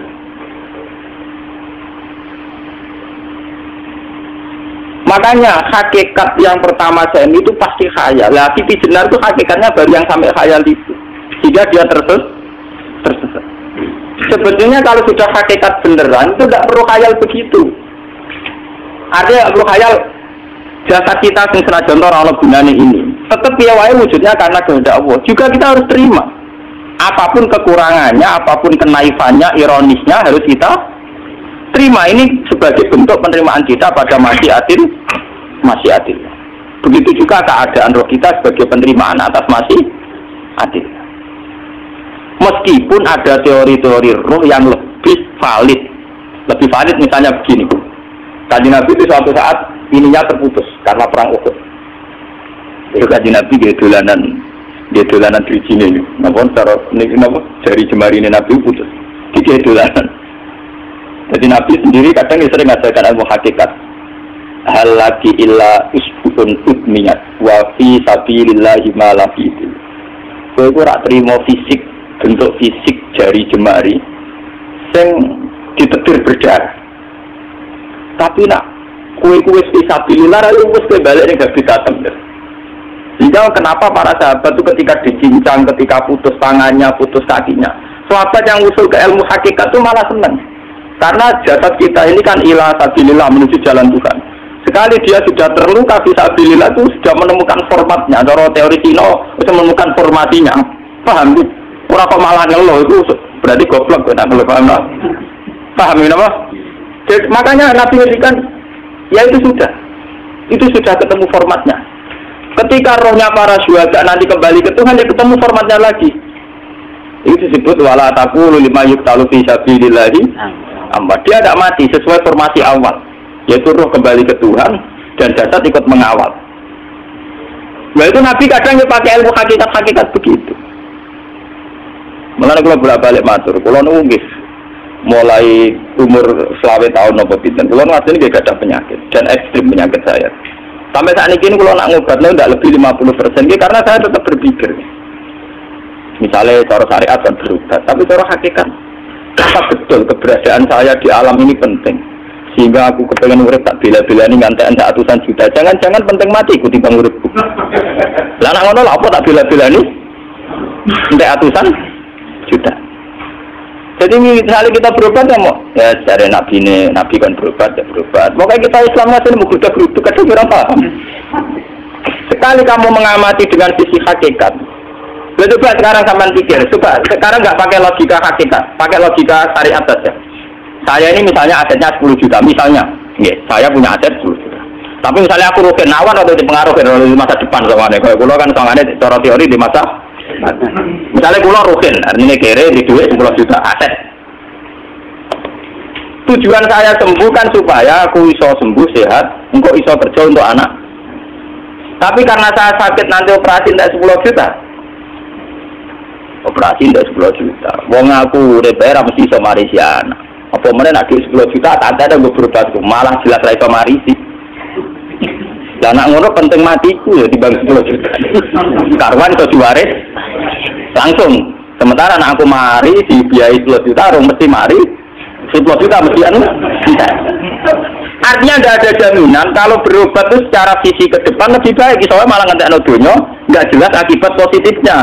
Misalnya tetap lumpuh duit teori loh. Bapak artinya apa? Teori hakikat tetap lebih benar bahwa hidup itu tidak ada artinya. Semua itu tidak ada artinya. Berobat apa enggak berobat semuanya tidak ada arti. Teori loh gini. Sehingga kalau kita tengah-tengahnya aja tengah-tengah. Kasus kula misalnya loro dia berobat. Gusti separuh kalau ngelakoni syariat, tapi sebagai kula ulama kekeh, separuh kalau lakoni apa? Jadi kula tetap buatan ngarah obat 100%. Tapi orang arah berobat, orang kula tiang apa? Syariat. Tapi memang faktanya itu begitu. Cara kajian Nabi kadang kajian Nabi berobat. Kadang kajian Nabi ini kita tercincang tiga guyon nak. Wahal lagi illa usbu'un udwiyat. Kurang putri sing gak melok-melok. Nah bukti bahwa jasad itu begitu tidak penting. Kayak Sayyid Hamzah. Mulai Sayyid Hamzah menganggap wahyu bener karuan. Kalau teori Siti Jenar itu benar, teori Jalaluddin Rumi benar teorinya ya orang-orang solate itu deh, maksudnya penanganan rasolate. Benar cara analisis roh. Ketika Sayyid Hamzah dinyatakan mati oleh manusia, oleh hukum manusia dinyatakan mati karena dia sudah tidak bergerak. Dalam teori hakikat kan rohnya Sayyid Hamzah sudah dikhawatir tuyur dan khudrin. Rohnya sudah diambil Tuhan, tidak mati. Paham ya? Ketika rohnya Sayyid Hamzah sudah diambil, jasad ini sudah tidak punya rasa. Sekarang secara syariat kasat mata kita tahu, wong jasad tak diinfus, di sayat-sayat dioperasi orang kroso. Apa meneh saiki ruhe wis bisa. Lah ya jasad itu cek gampange, dioperasi dibius saja terus tidak kerasa. Apalagi rohnya sudah diambil. Lah saiki bayangkan, ketika Sayyid Hamzah itu sudah di atas, niku kula terus delok wahsi wong bentuk. Lho wong kok baca igabus. Ketika jasad benar-benar tidak penting, kemudian jasadnya Sayyid Hamzah kan dicincang oleh wahsi. Ketika rohnya sudah diambil kan Hamzah tidak merasakan. Berarti Sayyid Hamzah guyu-guyu wahsi cek bentuk nih gabus dicincang. Paham ya? Lho ini tenan.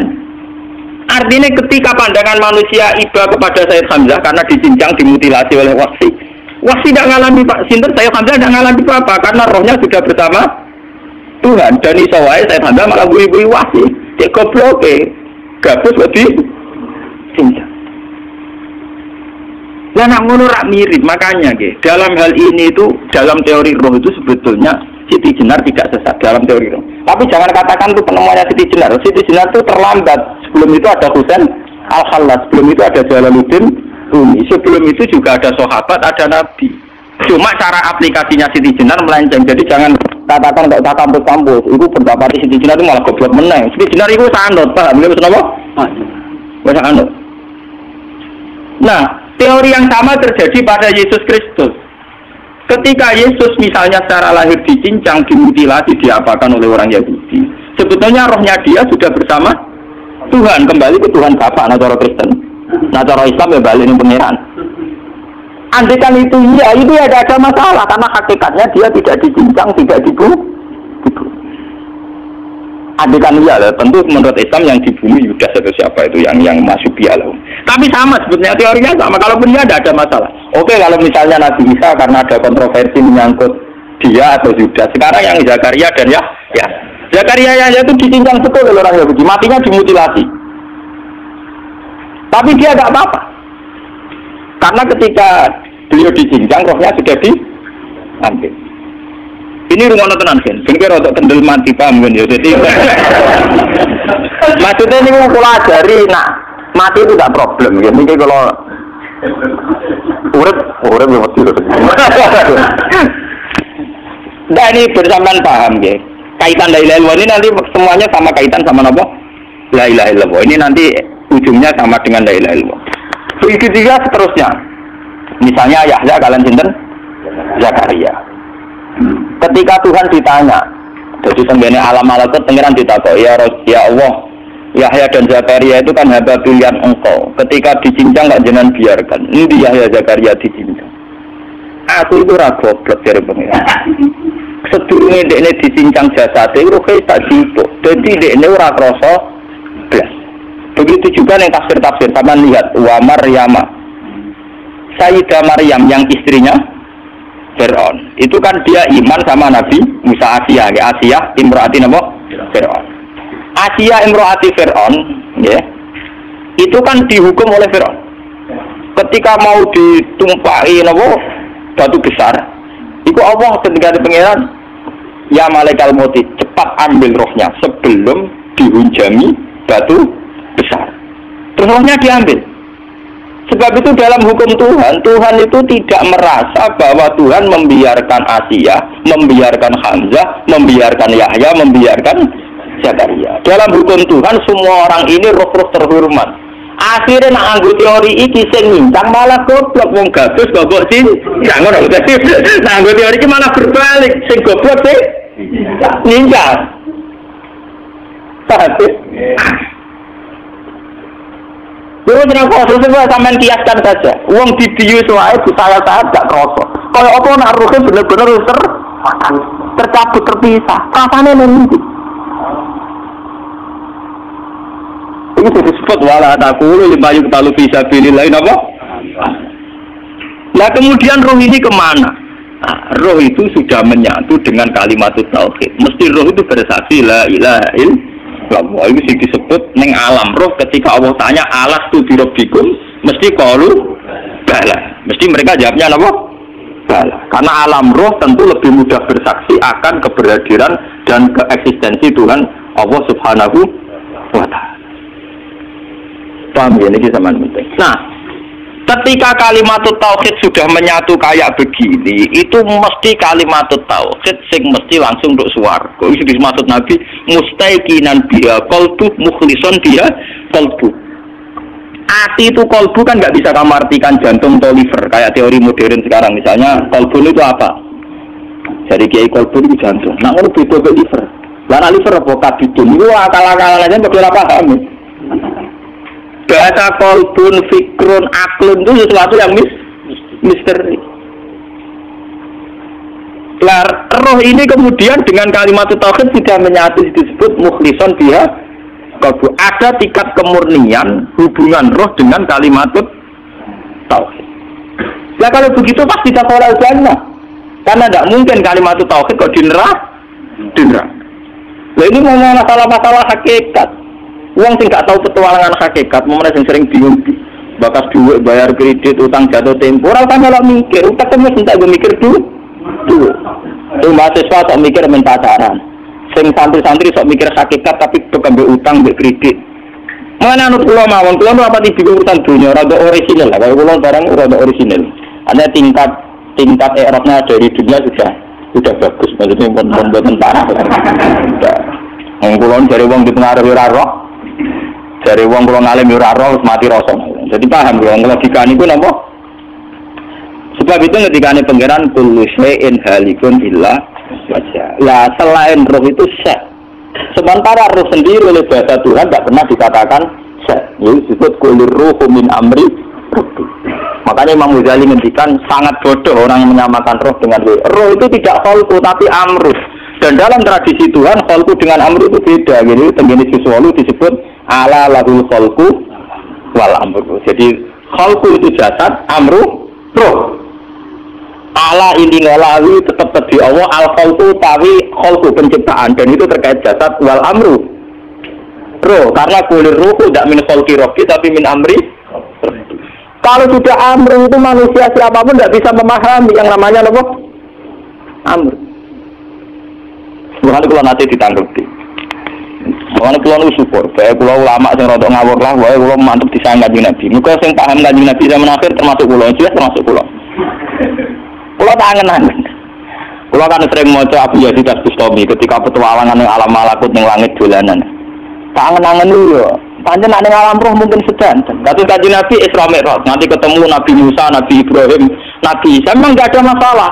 Kalau alam roh sekarang pun siapa saja mukasyafah bisa ketemu Nabi Muhammad, Nabi Isa, karena alam roh tidak ada batas, tidak ada batas waktu, tidak ada batas apa-apa, sudah melintasi ruang dan waktu. Alam fisik sing ruwet, enggak rugen buci dilo nih serai alam fisikku gampang, kalau boleh serai iso, paham ya? Dan alam roh itu melintasi batas ruang dan nah itu ada penyair dari India, dia iman dengan Nabi Muhammad perkara ini sederhana. Nabi Idris ya nabi, tapi rumah saku wong egois. Mergo cerita-cerita kan Nabi Idris itu kepengin roh swarga. Barang mbek pangeran didono neraka ampun-ampun dono swarga. Perjanjiane mbek pangeran iki cerita lho ning kitab-kitab kuno. Syaratnya sitok terus kowe kudu janji gelem mulai. Wong iki dolanan wisata. Nggih Gusti, wow jenenge wisata nggih mulai Gusti. Lah ya kowe rong ayahe. Wis swarga tinggal mestine kowe sampeyan mati terus lebu. Kalau ini wisata tadi dono tok, tapi kayak kudu semula ya. Gitu. Walhasil ono cerita dan Nabi itu ngakali pangeran sandalnya ditinggal sitok. Ya, jadi malah nak kiai politik bodoh, itu ya biasa. Orang Nabi tak bodoh di pangeran sih. Jadi cerita wonten kita maksudnya. Dia tak ono soket orang gak ada mikir ngono, mikir dunia, ada mikir ngono barang engkek ya jadi. Walhasil akhirnya barang wis ditokno. Terus ijek blengaan. Sandal kula tarik. Barang wis mlebu nang cupuk. Dicupuk digoleki kanthi secer untuk tembus. Mulane Nabi itu dianti iki ning swarga. Mergo perjanjiane goleki sandal cupuke swarga ora ketemu. Nanti direng to. Mulane Nabi nek ning swarga sinten? Nabi. Iki goleki sandal. Wah, dari terkenal. Ya ada cerita ini kok. Mulane wong sufi sangka India, Nabi itu surung Nabi tenan dan Nabi Muhammad. Tangan-tangan paling bener Nabi Muhammad. Ora krana kula umat, tangan-tangan Mas. Kula lho umpama kula bayangno kula. Misale kula takoki malaikat Jibril, "Hak gak kepen mlaku-mlaku." Sembuti Jibril. Yo mlaku-mlaku ning langit misal. Terus kula misale ning langit karena ngerti alam ajaibul malatun, misalnya ning langit non pemandangan tinggi, anu jabar jat, fakir syarama, bersyais, pokoknya semuanya indah. Jadi semuanya indah kan gara-gara aku biasa roh Ruhin, roh Mustafa, roh wong rajilat-jilat iki. Kemudian ning kono wong ganteng-ganteng sing wedok widadari ayu-ayu, tentu aku nganggep ning kono lebih indah tapi dari sekarang. Tapi nak diwalik nganggo teori iradatullah. Wong ning kene ganteng-ganteng, do maca tasbih wajar, raine cemorong wajar, nang jenenge ra bingung. Nang dunya ku wong do bingung, ora duwe kadang sungguh ya antik juga ciptaane. Artinya umpama posisiku ning gone alam langit, mlaku-mlaku ning bumi ya seneng, mergo dianggap mlaku. Mulane Nabi Muhammad ketika ning alam malaku ditakoki, kowe roh ajaibi mulki, kowe roh aja. Aku roh terus, zaman ning bumi ya roh, zaman ning langit. Karena misalnya malaikat penghuni langit, itu dianggap prestasi dari mlaku-mlaku roh kowe-kowe itu. Artinya bagi mereka sing darani mlaku-mlaku roh alam malakut ya roh kowe-kowe ngene iki ning alam dunya. Padha bagi wong sing ning donya didarani mlaku-mlaku ning alam malakut. Tapi kesimpulannya kan sama. Engkau kowe delok alam malakut ya ape kagum Allahu Akbar subhanallah. Kowe delok alam bumi dengan segala variasinya juga akan kagum Allahu Akbar subhanallah. Sehingga Nabi Muhammad tenang ae ning alam malakut ya dekne terus bisa Allahu Akbar subhanallah. Ning bumi ya Allahu Akbar subhanallah. Mun pengiran ku gawe, kowe pancen anta abdi hakon. Maksudnya pancen nabi ku tenan jos tenan iki. Ora gampang ning pengiran Mas Rukin. Enggak gampang bisa mengagumi ciptaan Allah yang dengan bentuk yang tidak jelas-jelas begini, Pak. Dan itu Nabi Muhammad tetap bisa, dan itu luar biasa. Paham ya? Umumnya wong kagum ngenteni halal yang besar. Nabi Muhammad boten sama semua. Wah itu sing dimaksud mulane dari hikam kaifa atadinu bisain inni arwaha fi kulli syai'in. Bagaimana saya anti sesuatu wong saya melihat Allah di semua sesuatu. Ma ra'aitu syai'an illa wa ra'aitu wa qabla. Saya tidak pernah melihat sesuatu yang wujud kecuali melihat Allah dulu. Jadi misalnya aku roh Mustafa, cara sing aran hikam. Lho Allah gawe Mustafa, roh Ruhin Allah gawe Ruhin. Roh Kifuat Allah gawe Kifuat. Yang dikagumi itu Tuhan. Lah bentuk kagumannya sama. Misalnya sekarang begini. Pak SBY itu kalau senyum atau siapa yang ketua Demokrat senyum, itu juga wajar. Wong di duit di jabatan iso senyum wajar. Tapi ini aneh sekali, orang nggak punya apa-apa kok bisa senyum. Jadi tingkat ajaibnya lebih tinggi. Paham ya? Paham ya? Tingkat ajaibnya lebih tinggi. Paham? Dan itu tetap bisa Allahu Akbar. Subhanallah. Malah aku niru Nabi Muhammad. Roh gue bisa Allahu Akbar, roh gue bisa Allah. Dan itu butuh orang yang tauhidnya tingkat tinggi dan banyak baca ya. Kan kalau umpama mengenai kalau seneng model Abu Yazid Al-Bustami, model ditakoki pangeran, ya Yazid, kowe terus warga sampun, rondo kok sampun. Kowe gawok seneng, dia seneng mergo niku ciptaane jeneng. Neraka panas Abu Yazid, nggih panas jenengan damel panas. Warga api nggih jenengan gaya. Ya ngono. Lah maksud tempi, nggih pokoke tetep penting jenengan. Liyane iku nggih sifat kabeh mergo jenengan ga. Ya tentunya nggih ngoten. Mana Abu Yazid sebaliknya ning dunya nggih tenang mau. Mulane kanjeng Nabi itu seorang nabi yang tenang ning dunia, tenang ning akhirat. Mergo dekne lahul hamdu fil ula wal akhirah. Beliau sudah bersaksi betul kalau Allah lahul hamdu fil ula wal akhirah. Subhanallah hina tumsuna wa hina tusbihun. Makanya Nabi mengajari dengan cara syariat, misalnya kita bangun tidur. Bangun tidur kata Nabi kita diajarkan asbahna wa asbahal mulku lillah. Gusti kula tangi turu. Ujung-ujungnya nyiksa ini kerajaannya jeneng. Kalau saat ini turu Gusti, turu dia termasuk ayatnya kekuasaan ini apa? Jenengan. Mulane dari kanjeng Nabi amsaina wa amsal mulku lillah wa asbahna wa asbahal mulku lillah. Jadi kanjeng Nabi wa esuk nyiksa ini pangeran, sore nyiksa ini pangeran, roh Jibril nyiksa ini kekuasaannya pangeran, roh Ruhin nyiksa ini kekuasaannya pangeran. Sehingga dia ini ra perlu kehilangan sandal kok Nabi ora perlu bodoni pengen. Mulai kitab-kitab kenapa Nabi itu ora mulai. Mergo sandal ditinggal bareng digolek ora ketemu. Yo kok ono cerita ngono. Mulane dari apa fiksi ilmiah novel luwih canggih. Wong kuno-kuno nak gawe fiksi kelas tok swarga mbek alam malah. Luwih seru petualangane lho napa? Ora trimo nenek sihir. Paham ya? Lah, kalau kalimat tauhid sudah menyatu kayak Zakaria kata sinten Abu Yazid Al-Bustami itu mesti dakhalal.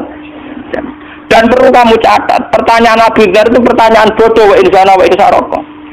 Orang yang belajar ilmu hakikat tentu janggal dengan pertanyaan Abu Dzar. Piye Abu Dzar pinter kanjeng Nabi? Maksudnya ngeten iki. Wong sing nglafadzno la ilaha illallah dakhalal jannah. Senajan to dekne zina, senajan to dekne nyolong. Orang yang memahami ilmu hakikat tentu janggal bagaimana orang yang melafazkan la ilaha illallah kemudian dia berzina. Ciri utama orang nyebut Allah idza dzikirallah wajilat. Kalau wajilat kulubu mau mengkeret ora iso zina, paham? Mulane Abu Dzar ku goblok, paham? Paham ya? Jadi nazar mulane kuwi nerangno telung fase, paham? Berarti kowe mukmin sing dzikira wajilat wong dzikira, wong kok iso zina? Wong mengkeret ora iso apa? Zina, paham ya? Mulane nang ngaji kowe bejo ketemu ulama ulun bejo kudu syukur. Buat ini kita tenan kudu syukur. Artinya ada kitabnya, terus ada analisisnya, terus ada marojeknya, terus orisinil. Artinya orisinil itu kalau kan si apal Quran hadis. Artinya ya waras artinya itu. Buat ini kita tenan, buat ini tak hadis di nikmat. Paham ya? Alhamdulillah. Demikian tadi pengajian dari guru besar kita Gus Bah. Kita telah mengikuti bersama, kita telah mendengarkan bersama apa yang telah beliau sampaikan di pengajian hari ini. Semoga bermanfaat bagi kita semua, menjadi berkah bagi kita semua. Lebih-lebih kita bisa mengamalkan dalam kehidupan kita sehari-hari, dalam kita bermasyarakat, sehingga menjadi berkat bagi orang lain juga. Amin amin ya robbal alamin. Terima kasih untuk saudara-saudara yang telah mengikuti pengajian hari ini melalui channel YouTube Pondok Ngaji. Semoga berkah barokah untuk saudara-saudara semuanya. Terima kasih, sampai jumpa kembali di pengajian Gus Bah selanjutnya. Wassalamualaikum warahmatullahi wabarakatuh.